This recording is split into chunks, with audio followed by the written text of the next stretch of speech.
I think I've got that grab now on religious freedoms. I want to touch on this issue because it's the one most likely to cause disharmony inside the coalition this final sitting week, and the Prime Minister won't be happy about that. This is Christian Porter at the National Press Club today. Religious hospitals and aged care providers have indicated to us very strongly that, similar to religious schools, the ability to take religion into account in staffing decisions was very important to them in maintaining the religious ethos of their organisation. And so they've reasonably sought an exception to the general prohibition of religious discrimination that would allow them to make staffing decisions in accordance with faith. I can say here that the bill that will ultimately be introduced shortly will have one significant change from its first draft, and that is that religious hospitals and aged care providers will be given protections equivalent to those given to other religious bodies in relation to the employment of staff. All right, Jack, so the issue here is not the patients that they admit or the people that they care in these aged care homes, that they care for in these aged care homes.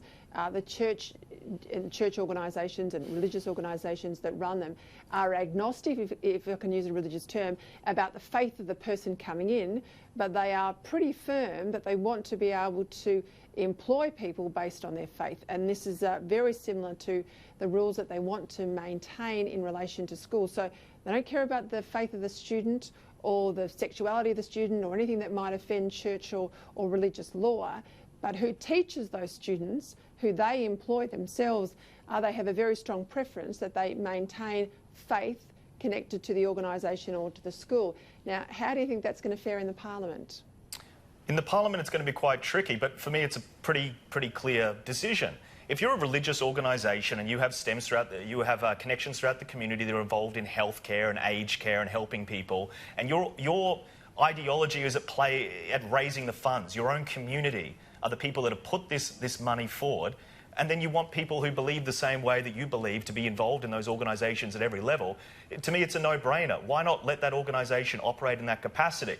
Obviously, where it's going to get very difficult, and this is where we're going to see the split in the Liberal Party, the difference between the more moderate Liberals and then the more conservative Liberals, they're going to say, well, you can't have somebody then discriminated basis on their sexuality, on the basis of religion. So we're at this really bizarre crossroads right now where we don't want to discriminate somebody based on their religion or their sexuality, and we've got to find the balance. I think from my point of view, if it is a religious organisation, just let them do whatever they want to do. I mean, isn't that really what we're all here to do? Do we have to really breathe down everybody's neck at every single step of the way? James?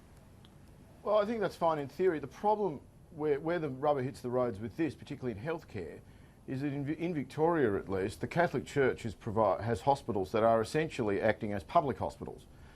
St Vincent's has an emergency department that takes public patients. They're not small niche. They're providing public services that are funded by the taxpayer. Schools are a different issue. I mean, the problem with this legislation is nobody is going to be happy with it.